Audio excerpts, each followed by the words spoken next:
네, 105회 전산세무 2급 실무시험 강의를 하도록 하겠습니다. 우리 회사는 미수상회이고요. 제조와 도소매업을 영위하는 중소기업이며 이번 연도의 회계기간에 수업용 프로그램을 이용하여 다음 물음에 답하시오라고 되어 있습니다. 자, 파트 1 일반 전표 문제부터 풀이를 하도록 하겠습니다. 자, 1번부터 보도록 하겠습니다. 1월 12일 날 미래 상사로부터 제품 판매 대금으로 수령한 약속 어음 1,500만 원만큼을 할인하고, 자, 할인했다는 얘기는 만기 전에 돈을 찾았다는 얘기죠. 그러면 당연히 할인료를 은행에다가 줘야 되겠죠. 그거 비용 분기할 때 뭐라고 분기하죠? 매출 채권, 처분 손실. 그쵸? 자, 아무튼 이거 20만 원 차감한 잔액이 보통 예금에 입금되었답니다. 매각 거래로 회계 처리를 할 것. 자, 그래서 대변에 받을 엄이라고 하는 자산이 나가고요. 1번 차변에 돈 들어온다. 근데 20만원 비용 떼고 들어오니까 보통 예금은 1,480만원만큼만 들어올 거고요. 나머지 20만원만큼은 매출 채권 처분 손실로 분기하시면 되겠습니다. 간단한 내용이죠. 자, 일반 전표에다가 입력을 해보도록 하겠습니다. 네, 1월 12일 날 일단 대변에 받을 엄이 나가죠. 거래처 누구, 미래 상사 반드시 달아주셔야 됩니다. 얼마? 1,500이 나갈 거고요. 자, 차변에 20만원 떼야 되겠죠. 바로 분기합시다. 매출 채권, 처분 손실. 얼마입니까? 20만원이죠? 그럼 정확히 1,480만원만큼만 돈이 들어오는 거니까 차변에 보통예금이다 라고 해서 1,480만원이 들어오겠습니다. 다음 2번 2월 5일날 생산부 직원들에 대한 확정 기여형 퇴직연금 납입액 300만원을 보통예금으로 이체했습니다. 자, 일단 직원들의 퇴직금을 은행에 맡겼죠. 보통예금으로 주었으니까 대변에 보통예금 300만원 나가고요. 확정 기여형이니까 차변에 뭐다? 퇴직급여로 분기하시면 되겠습니다. 자, 만약에 확정 기여가 아니고 급여형이었다면 정답은 뭐죠? 퇴직연금 운용자산. 같이 공부하셔야 됩니다. 자, 2월 5일날 빠르게 분기하겠습니다. 대변에 보통예금 나가고요. 얼마? 300만원. 차변에 퇴직급여. 자, 공장 직원들 거니까요. 퇴직급여 몇 번 때? 네, 500번 때 쓰시면 되겠습니다. 다음 3번 3월 31일 날 미납된 법인세 400만원만큼을 보통예금에서 이차하여 납부하였습니다. 미지급한 세금은 부채이다. 그럼 이 말은 이 미납된 법인세가 미지급 세금으로 분기가 되어 있다는 얘기죠. 자, 이게 여러분들 좀 참고하실 게, 보통 이제 1년 법인들은요 1월 1일부터 12월 말까지 이제 회계 처리해서 12월 말일 날이 되면은 보통 이제 법인세를 이제 구합니다. 그쵸? 그러면은 다음 연도 3월 이내에 반드시 납부를 해야 돼요. 그래서 다음 연도 3월 31일까지 납부를 해야 되는데, 그래서 이 날짜가 3월 31일이라고 이렇게 되어 있을 가능성이 높다는 얘기죠.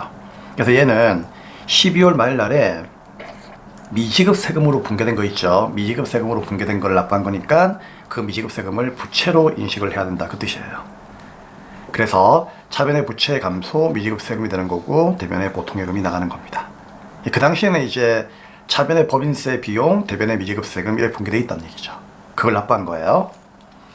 자, 그러면 분기합니다. 3월 31일 날 대변에 보통예금 나갑니다. 얼마? 400만 나갔죠.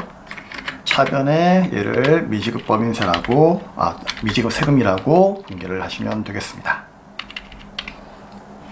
자, 미지급 세금은 참고로 세무서 이름이 안 나와 있으면요 굳이 거래처를 달 필요는 없습니다. 다음 4번입니다. 5월 5일날 유진전자에서 5월 1일날에 구입한 300만원만큼의 컴퓨터를 사회복지공동모금회에 기부를 하였답니다. 컴퓨터 구입할 때 비품 처리했고요. 그럼 이거는 5월 1일날에 구입했을 때 비품으로 분개했는데 걔를 우리가 어떻게 했다? 기부했다는 얘기죠. 그럼 대변에 뭐죠? 그냥 비품이라고 하는 자산이 감사하는 거예요. 줬으니까. 그리고 이 아이를 차변에 뭐다? 기부금으로 분개하시면 되는 겁니다. 자, 쉬운 문제입니다. 그쵸? 어려운 문제가 아닙니다, 여러분. 자, 대변에 비품이라고 하는 자산이 나갑니다. 얼마? 300. 차변에 이 아이를 기부했으니까 기부금이라고 하는 비용으로 분개를 하시면 된다. 자, 대체적으로 문제가 좀 쉬운 문제가 나왔다라고 생각하시면 될 것 같아요. 5번입니다. 6월 17일 날 생산부서에서 사용할 청소용품을 현금 구입했고요. 간이 영수증 수령했습니다. 단기 비용으로 처리할 것. 그냥 심플하게 생각하시면은 그냥 현금을 주고 청소용품 구입한 거죠. 그러면 들차 나대니까 나간다 대변에 현금 나가는 거고요. 얼마?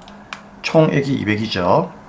현금 나가는 거고, 청소용품들 같은 경우에도 쓰면 쓸수록 소모할 수가 있는 거니까 소모품비로 이렇게 분개하시면 되겠습니다.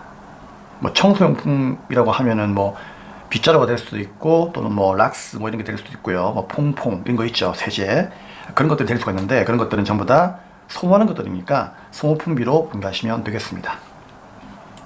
자, 6월 17일 날로 가서 분개할게요.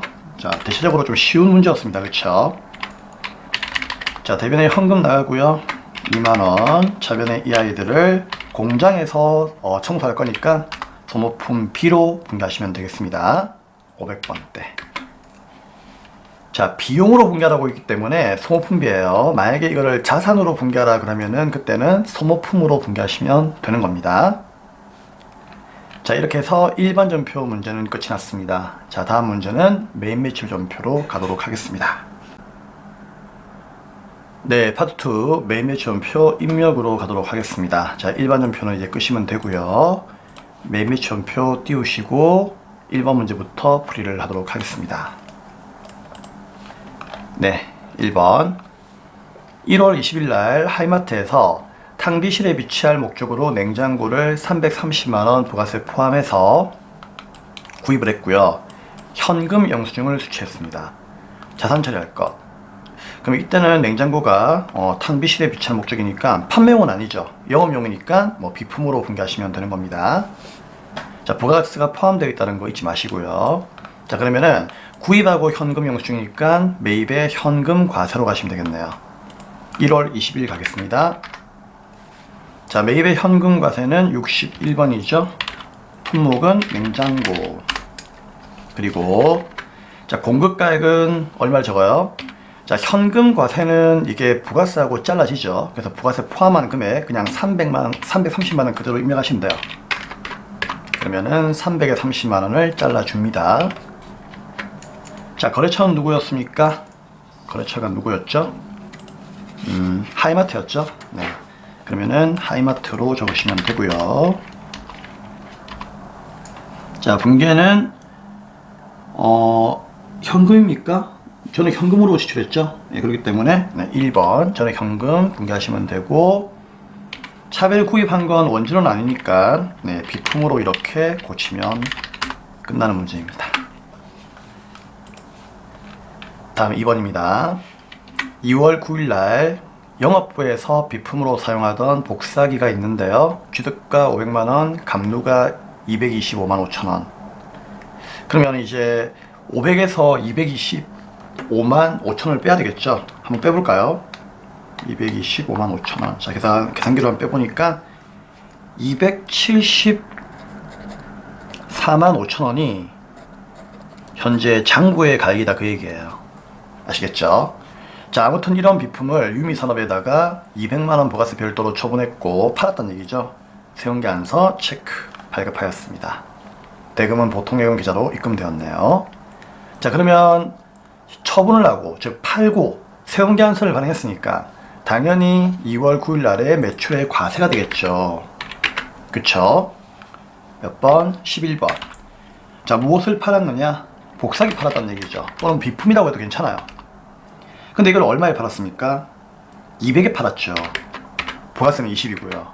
거래처는 유미산업이고, 그리고 이제 전자로 발행했으니까 전자에 당연히 1번 체크해야 되겠죠. 분개는 혼합으로 가시면 됩니다. 쌤이 회계 1급 때부터 계속 분개는 혼합으로 가라고 했죠. 유형자산 처분할 때는요. 자, 그러면은 대변의 제품 매출이 맞느냐? 아니란 얘기죠. 왜? 복사기라고 하는 비품 팔았으니까 대변은 비품이 나가야 돼요. 그리고 이 비품은 항상 뭐다? 취득가액인 500이 분개됩니다라고 분명히 얘기 드렸죠. 하지만 매출세액인 부가세 수금은 그대로 20이에요. 왜냐면 얘는 취득원가의 10%가 아니라 공급가액의 10%이기 때문에 그대로 20이에요. 자, 요거 두 개 먼저 분개하는 게 1번이죠. 자, 그리고 이제 차변은 뭐다? 짝지 감가상각 누계액도 장부에서 사라져야 되겠죠. 자, 비품의 짝지는 213번입니다.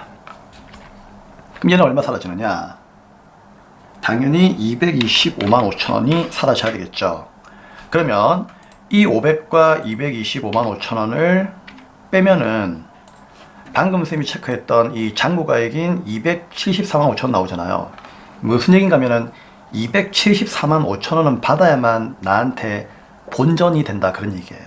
근데 얘를 200에 팔았으니까 결국 차액인 74만 5천원은 손실이 될 수밖에 없다는 얘기죠. 그래서 이 손실을 먼저 분개하시는 것이 좋아요. 그럼 손실은 비용이니까 차변의 비용의 발생, 유형자산 처분 손실을 얼마? 그렇죠. 방금 얘기했던 74만 5천원 분개하면 되겠죠. 그러면 정확히 여기에 220이 남아요. 이 220이 내가 받아야 될 돈이죠. 그렇죠? 자, 이게 뭘로 들어온다고 되어 있습니까? 보통예금으로 입금되었다고 문제 나와 있죠. 그럼 차변에 보통예금 해가지고 220만원 마무리하시면 되겠습니다. 이게 끝이에요. 그래서 항상 유형자산은요, 비품 나가고 부가세 예수금 이 1번을 먼저 분개하시고, 그 다음에 감로 사라진다 2번을 분개한 다음에 장부가액을 구해가지고 팔았던 금액을 빼서요, 손실을 그 다음에 3번으로 분개하시는 게 제일 좋아요. 그리고 나서 마지막에는 돈 들어오는 거를 분개를 맨 마지막에 하시는 것이 좋습니다. 그렇게 하면은 숫자가 눈에 보이고 좀 더 쉽게 분개할 수가 있을 거예요. 다음은 3번 문제입니다. 7월 1일 창립기념일 선물로 영업부 직원들에게 1인당 5개씩 지급할 USB를 원테크로부터 구입을 했습니다. 그게 선물인데 이건 우리 회사 직원들에게 주는 거니까 당연히 복리후생비로 봐야 되겠죠. 그리고 그 매입 대금 중 50만원만큼은 현금을 주었고요, 나머지는 외상으로 처리했다라고 나와 있습니다. 자, 아래의 전자사용계약서는 적법하게 발급받았으며 체크. 외상대금은 미지급금으로 처리한다. 자, 일단 USB를 구입하고 사용계약서까지 받아왔으니까 매입세 공제가 되겠죠. 왜? 얘는 접대비가 아니에요. 직원들한테 주는 거니까 복리후생비예요. 복리후생비 정도는 매입세 공제가 됩니다. 그러면은 7월 1일 날에 매입의 과세로 가야 되겠죠. 공제가 되니까. 그쵸? 매입의 과세 51번 가시면 되고, 자, 유형 선택 51번. 자, 품목은 뭐 USB 하시면 되겠죠. 영어로 USB. 자, 수량이 세원계약서에 나와 있습니다. 몇 개? 1000개 단가 5,000원이니까 1000개 5,000원 해서 500에 50만원 적으시면 되고요. 거래처는 누구? 네, 원테크입니까? 전자세원계약서 발행받았으니까 전자 1번 체크하시고, 분개는 어떻게 할까요? 분개는 대금 중이라 나와 있으니까 혼합으로 가야 되겠죠. 네. 자, 차변에 원재료 구입한 건 아닙니다. 복리후생비였으니까 복리후생비 몇 번대? 영업부니까 800번대 이렇게 쓰시면 되고요. 자, 대변에 돈 주자. 첫째 뭐 나간다? 현금 주었죠. 50만원만큼은 현금 주었다고 문제 나와 있죠. 나머지는 나중에 줄게. 외상이죠. 근데 장사가 아니니까 외상 매입금을 쓰면 안 돼요. 미지급금 써야 되겠죠. 500만원 마무리하시면 되겠습니다. 자, 쉬운 문제죠. 네, 어려운 문제는 아닙니다, 여러분. 지금 전산세무 2급에 있는 매입매실론표하고 일반전표는요, 거진다 회계 1급 수준 나오는 거예요. 그 중에 한두 개 정도가 세무 수준 나오는 거기 때문에 걔들만 잘 극복하시면은 크게 어려운 내용들은 아마 없을 거예요. 자, 4번입니다. 8월 27일 날 기계장치의 내용연수를 연장시키는 주요 부품을 교체했답니다. 1320만원인데 부가가치세가 포함되어 있네요. 광명기계의 당자수표를 발행하여 주었고요. 이에 대해서 종이다. 전자가 아니죠. 조심해야 됩니다. 얘는 전자에 체크하면 안 돼요. 자, 종이세원계약서 수취했고 부품교체 비용은 자본적 지출로 출하합니다. 어라? 자본적 지출이면 수선비로 해야 돼요? 아니면 기계장치로 해야 돼요? 당연히 기계장치로 해야 되겠죠. 왜? 자본적 지출은 자산에 플러스하는 거니까. 그쵸? 만약에 수익적 지출로 하라고 했으면 수선비가 맞는 거죠. 자, 아무튼 기계를 고치는 것은 영업과 관계가 있고요. 그 다음에 이제 세원계한서를 수취했으니까 당연히 매입세 공제가 되는 겁니다. 그쵸? 그래서 매입에 51번 과세로 가셔야 됩니다. 8월 27일 매입의 과세 51번 가시면 되고요. 품목은 뭐라고 할까요? 부품 교체할까요? 자, 금액은 1320만원인데 이게 부가세가 포함되어 있답니다. 그렇기 때문에 어쩔 수 없다. 1320만원을 나누기 1.1을 해야 되겠죠. 그러면은 1200이 되겠습니다. 부가세는 120이고요. 거래처는 누구입니까? 네, 거래처가 광명기계라고 되어 있죠. 그쵸? 광명기계. 자, 얘는 전자에 체크하시면 안 돼요. 종이기 때문에 안 돼요. 자, 분계는 어떻게 하죠? 일단 혼합 가야 되겠죠. 자, 차변에 원재료 구입한 건 아닙니다. 기계를 고쳤는데 자본적 지출이니까 기계장치에 포함을 해야 되겠죠. 차변의 기계장치 자산의 증가 1200. 그리고 대변의 돈은 당좌 수표를 주었죠. 그쵸? 그러면 당좌 예금이 나가죠. 나간다 대변에 당좌 예금 자산의 감소 공개하시면 되겠습니다. 자, 이번 105의 세무이급은 정말 쉽게 문제가 나왔다라고 보시면 될 것 같네요. 자, 5번입니다. 9월 27일 날 미국 BOB사에 제품을 3만 달러에 직수출했죠. 그럼 수출이죠? 자, 수출 신고일 함정이죠. 적어놓으세요. 함정. 수출 신고일은 절대로 신경 쓰시면 안 됩니다. 이거 함정이에요. 속으면 안 돼요. 신고일 나오면은요, 그냥 이거 째버리세요. 아, 째면 안 되겠죠. 문제지가 안 보일 수도 있으니까. 자, 선적일이 중요한 겁니다. 9월 27일 날. 자, 아무튼 이때 수출하고 수출 대금은 9월 말일 날에 받기로 했습니다. 결국 외상이죠. 왜? 물건 판 거는 27일인데 말일 날에 받기로 했으니까 외상이죠. 자, 수출 관련된 내용은 다음과 같습니다. 자, 항상 수출할 때는요, 과세표준을 어떻게 구한다? 수출 실적 명세서에서 항상 쌤이 얘기했죠. 선적일과 환가일 중 빠른 날. 그러면 선적일은 9월 27일인데 환가일은 없죠. 왜냐면 외상이니까. 아무튼 대금의 수일 둘 중에 뭐라고요? 빠른 날이니까 선적일이에요. 그러니까 선적일 이전에 돈 받아가지고 환가하지 않은 이상은요, 무조건 선적일의 환율을 따라갑니다. 수출 신고일은 함정이에요. 이건 보시면 안 돼요. 그러면 1150원에 3만 달러 곱하시면 되겠습니다. 자, 9월 며칠 날? 네, 27일 날입니까? 가도록 하겠습니다. 잠시만요. 자, 9월 27일 날 유형 선택은 매출의 수출 16번. 품목은 제품이고요. 3만 달러 곱하기 선적일의 환율이 1150원이었죠. 그러면은 3450만원 나오네요. 자, 쌤은 그냥 계산을 좀 편하게 하기 위해서 이렇게 했는데 요거는 이제 수량 단가는 아니니까 치워야 되겠죠. 자, 3450만원이고요. 거래처는 BOB사니까 B 치고 엔터 하면 돼요. 영어 나올 때는요, 알파벳 한 개만 치면 됩니다. 자, 엔터 치고 영세율 부분 가야 되겠죠. 자, 직수출은 몇 번? 항상 1번이었죠. 자, 분계 갑니다. 혼합으로 가야 되고요. 혼합보다는 그냥 외상으로 가는 것도 괜찮겠다. 그렇죠? 왜냐면 어차피 전액 외상이니까. 그러면 전액 외상으로 가겠습니다, 여러분. 뭐 혼합 가도 괜찮아요. 자, 그러면 차변의 외상물 출금, 대변의 제품 매출, 분계 잘 되어 있으니까 네, 확인만 하시면 되고요.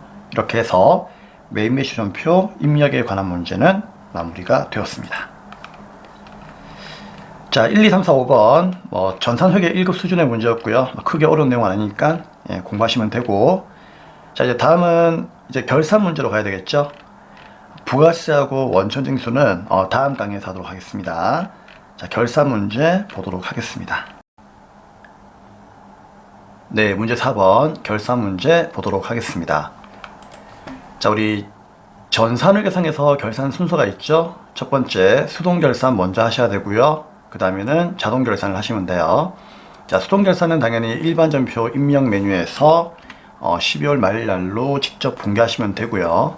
자동 결산은 결산자료 입력 메뉴에서 금액만 입력한 후에 전표 추가를 누르시면은 전산이 알아서 분계를 해주는 거죠. 그래서 자동 결산을 제외한 나머지가 수동이다라고 생각하시면 되는 거죠. 자동 결산 5가지 누가 있습니까? 기말 재고, 대손, 감가, 퇴직금, 법인세. 자, 그러면 수동은 수, 자동은 자 해서 수동과 자동을 먼저 분류해 볼게요. 자, 1번은 수동이죠. 자, 2번도 쭉 읽어보시면 수동이고요. 자, 3번도 읽어보시면 수동입니다. 그쵸? 자, 4번도 수동이에요. 야, 이번 문제는 수동이 거의 나왔죠. 근데 5번은 자동입니다. 자, 5번은 왜 자동입니까? 자, 무형자산에 대한 감가상각이죠. 자, 우리 감가상각 유형과 무형 둘 다 합친 거죠. 그래서 유형자산이나 무형자산을 감가상각할 때는 자동결산으로 분류하시면 되겠습니다. 그럼 첫 번째로 1, 2, 3, 4번 수동결산 먼저 하고요. 맨 마지막에 5번에 있는 무형자산의 상각을 자동으로 마감하시면 되는 겁니다. 자, 그러면 1번부터 풀이를 하도록 하겠습니다. 아래의 차입금 관련 자료를 이용하여 결산일까지 발생한 차입금 이자 비용에 대한 당해 연도분 미지급 비용을 인식하는 회계 처리를 하라고 되어 있습니다. 자, 이게 무슨 얘기죠? 그러니까 우리 회사가 돈을 빌렸는데 이번 연도에 줘야 되는 이자 비용이 있다는 얘기죠. 근데 그 이자 비용을 어떻게 했다고요? 미지급하고 있다, 그런 얘기예요. 그러니까 이자는 발생했는데 주지는 않았으니까 우리 회사가 한마디로 분계를 했다 안 했다? 분계 안 했다는 얘기죠. 근데 회계는 현금주의예요, 발생주의예요? 발생주의잖아요. 당해 연도에 발생했다면 걔는 비용으로 처리를 해야 되는 거예요. 그러니까 어떻게 한다? 결산이니까 빨리 그거 구해가지고 분계하라는 얘기죠. 그렇죠? 그래서 여러분들은 이 내용을 봤을 때 이번 연도의 이자를 먼저 구하는 것이 가장 중요한 포인트입니다. 자, 아무튼 이자 비용은 만기에 지급하고 월할 계산합니다. 자, 은행에서 빌렸고요. 대출 기간은 이번 연도 5월 1일부터 다음 연도 4월 말일까지예요. 자, 금액은 3억이고 이자는 2%잖아요. 그러면 3억에 2%면은 1년 12달의 이자가 얼마란 얘기입니까? 600이란 얘기잖아요. 3이 6이니까, 그쵸? 자, 아무튼 우리 회사가 600의 이자가 1년 12달치의 이자인데 문제는 자, 곱하기 월할 계산하라는 얘기예요. 왜? 이게 12개월의 이자잖아요. 근데 이번 연도에 우리가 돈을 빌린 날짜는 5월 1일이에요. 그러면 이자는 5월 1일부터 주는 게 맞다는 얘기죠. 그리고 이번 연도가 끝난 날짜는 12월 말일이니까 요 개월 수만큼만 이자를 계산하라는 얘기죠. 그래서 5, 6, 7, 8, 9, 10, 11, 12 세하려 보니까 8개월 나오죠. 그쵸? 그러면 600만원 곱하기 8개월 나누기 12 하면은 400이 나올 거예요. 그래서 답안 발표에도 여기 12분의 8개월 해가지고 이렇게 월할 계산되어 있는 거죠. 그러면 한마디로 이번 연도의 이자 비용은 400만원만큼을 비용으로 분계하는 게 맞다는 얘기예요. 근데 비용을 분계 안 했으니까 어떻게 한다? 차변의 이자 비용 400, 대변에 주지 않았으니까 미지급 비용 400으로 분계하시면 끝나는 문제입니다. 자, 우리 답지에는 거래처를 달지 않아도 맞다고 해줬는데요. FM대로 하면은 이거 달아주시는 게 좋습니다. 그래서 여러분들은 달아도 이거는 뭡니까? 감점은 아니기 때문에 그냥 달아주세요, 나중에. 분계할 때는요. 혹시 모르니까. 그쵸?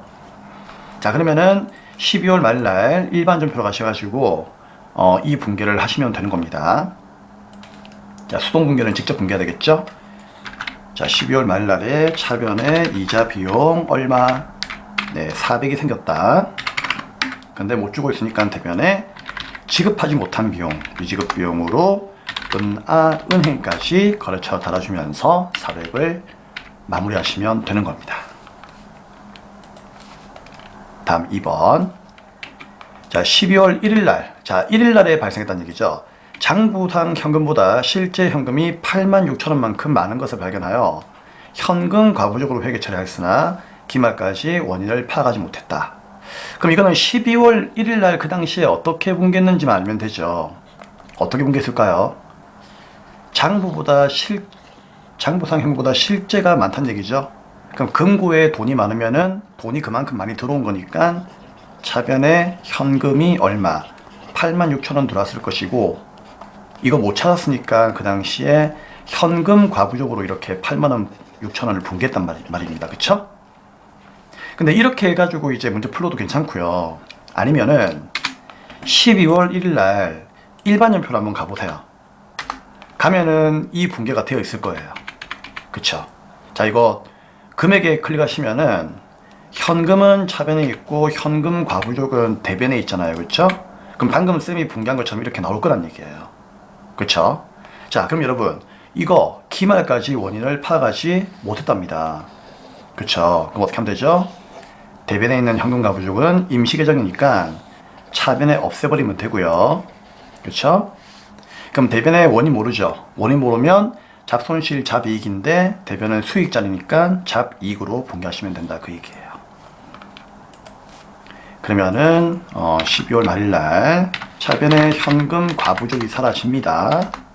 얼마? 86,000원. 그리고 대변에 잡이익으로 수익을 발생시키면 되겠다. 이게 두 번째 문제의 정답이었습니다.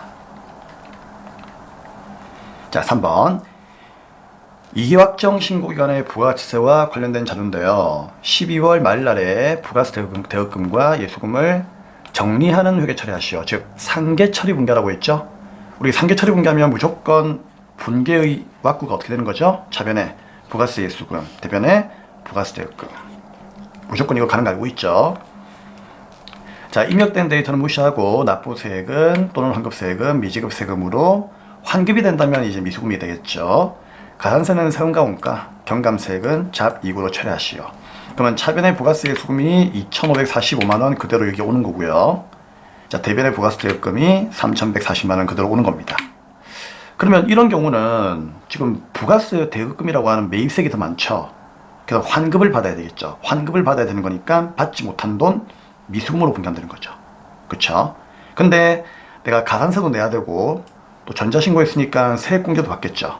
그래서 이 가산세는 세금과원가라고 하는 비용으로 차변에 분개하시면 되고요. 3번.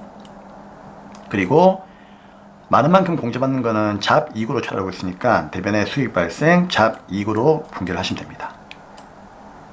자, 그러면은 환급되는 돈은 약간의 변화가 있겠죠. 그 차액이 미수금으로 분개가 된다 그런 얘기죠. 환급세액은 이제 미수금으로 분개하고 나서 알고 있죠. 예, 신고날부터 일반적으로 30일 이내에 환급이 된다는 거. 아직까지 국가로부터 돈을 환급받지 못했으니까 이제 미수금으로 분개한다 그런 얘기였습니다. 자, 12월 말일날 자 이런 문제도 우리가 수업 시간 때 공부 많이 했기 때문에 다들 어렵지 않게 분개할 수 있을 거라 생각됩니다. 자, 그러면 차변에 부가세 예수금 매출세액이죠. 내야 되는 세금은 3,140만원. 근데 대변에 공제받아야 되는 세금은 부가세 대금이죠.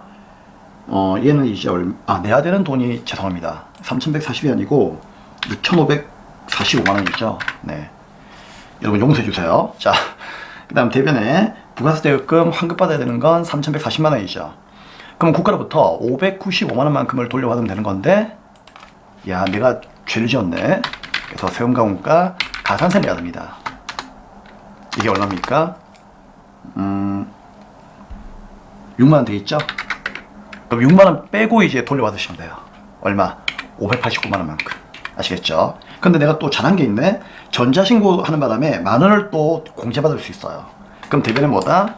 또 잡이익으로 만원만큼을 공제받으시면 됩니다. 결국은 이제 590만원만큼을 내가 돌려받으면 된다. 하지만 지금 들어오는 게 아니고 나중에 들어올 거니까 미수금으로 분개를 마무리하시면 되겠죠. 만약에 여기에 그 세무서 이름이 있다면요 미수금 이거 세무서 거래처 달아주셔야 됩니다. 근데 없기 때문에 안 달아도 괜찮아요. 자, 다음은 4번입니다. 야, 4번은 쉽죠? 전기에 저번 연도에 미래은행으로부터 차입한 장기 차입금이 2천만원이 만기가 2023년도 3월 말일이랍니다. 그러면 내년 3월 달에 갚아야 되는 거니까 이제 1년 이내로 다가왔죠. 그러면 차변의 장기 차입금 사라지고 대변의 유동성 장기 부채. 자, 이건 쉬운 거니까 빠르게 공개하겠습니다. 자, 그러면은 뭐라? 이거 왜 이렇지? 아, 차변입니까? 네, 죄송합니다. 차변이었구나. 네, 차변에 590만원. 네, 됐습니다. 자, 그러면 차변의 장기 차익금 사라지고요. 자, 거래처는 누구입니까? 네, 잠시만요. 네, 미래은행, 그쵸? 미래은행이고, 얼마? 금액은 2천만원. 그리고 대변에 유동성 장기부채로 분기하시면 되겠습니다. 자, 유동성 장기부채도 미래은행이라고 하는 거래처를 달아주셔야 돼요. 자, 이렇게 해서 4번까지 이제 수동결산은 다 끝이 났습니다. 그럼 얘는 이제 ESC 빠져나오시면 되고요. 자, 남아있는 5번 자동결산 마무리하시면 되겠죠. 자, 읽어볼까요? 결산현재 무형자산인 영업권의 정기말 상각 후의 미상각잔액은 2억 원입니다. 그 다음에 이 영업권은 작년 1월 초에 2억 5천에 취득을 한 겁니다.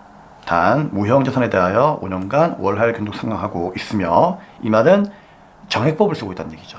무형자산은 시험 문제가 정액법으로 나오지 정률법으로 나오는 경우는 없어요. 그러니까 그냥 정액법으로 상각을 하고 있구나, 이렇게 생각하시면 되고요. 자, 상각기간 계산 시 1월 미만은 1월로 간주한다. 근데 1월 미만으로 우리가 뭐 신경 쓸 필요가 없어요. 왜 그런가 하면은 저번 연도에 구입을 했기 때문에. 그쵸? 저번 연도에 2억 5천에 구입했죠. 그쵸? 그럼 2억 5천에 구입을 했기 때문에 그냥 여기에서 그냥 내용연수를 나누시면 되는 거예요. 몇 년간? 5년간 상각한다고 되어 있죠. 그럼 5를 나누시면 됩니다. 그럼 얼마? 5천만 원이 정답이 되는 거죠. 간단하죠? 그래서 5천만 원이 정답이에요. 근데 이렇게 1월 미만을 1월로 간주하면서 이제 월할 상각하는 경우는 어떤 경우입니까? 첫 해연도에 이제 최초에 구입한 경우죠. 만약에 작년에 1월 달에 구입하지 않고 예를 들어서 2월 달에 구입했다면 1월 달은 사용을 안 했으니까 12분의 10일 해가지고 곱해가지고 월할 상각을 해야 되겠죠. 근데 얘는 저번 연도에 구입해서 이번 연도에는 12개월 동안 풀로 사용을 했으니까 굳이 1월 미만을 1월로 간주해가지고 월할 계산할 필요가 없다는 얘기입니다. 12개월을 풀로 채웠으니까 그냥 5천만 원 전체가 이번 연도에 감가상각비가 되는 거예요. 자, 그러면 이제 5번 내용은 자동이니까 결산자로 입력 클릭하시고요. 자, 개월수는 엔터 치면 1월부터 12월 나오죠. 우리 무형자산 상각비는 주로 어디로 가죠? 네, 판매비와 관리비로 가는 거죠. 여기에서 무형자산 상각비, 자, 영업권 나와 있죠. 네, 여기 클릭하시고 방금 구했던 5천만 원만 입력하시면 끝나는 문제입니다. 자, 나올 때 F3번 점수 추가 누르시고 추가하시겠습니까? 예. 자동 붕괴 완료 확인하시면 현시간부로 결산 문제가 끝이 나겠습니다. 네, 됐습니다. 자, 복습 많이 해주시고요. 다음 강의는 이제 부가가치세와 원천징수, 세무회계 실무 문제를 풀이하도록 하겠습니다. 다음 강의에서 뵙도록 하겠습니다.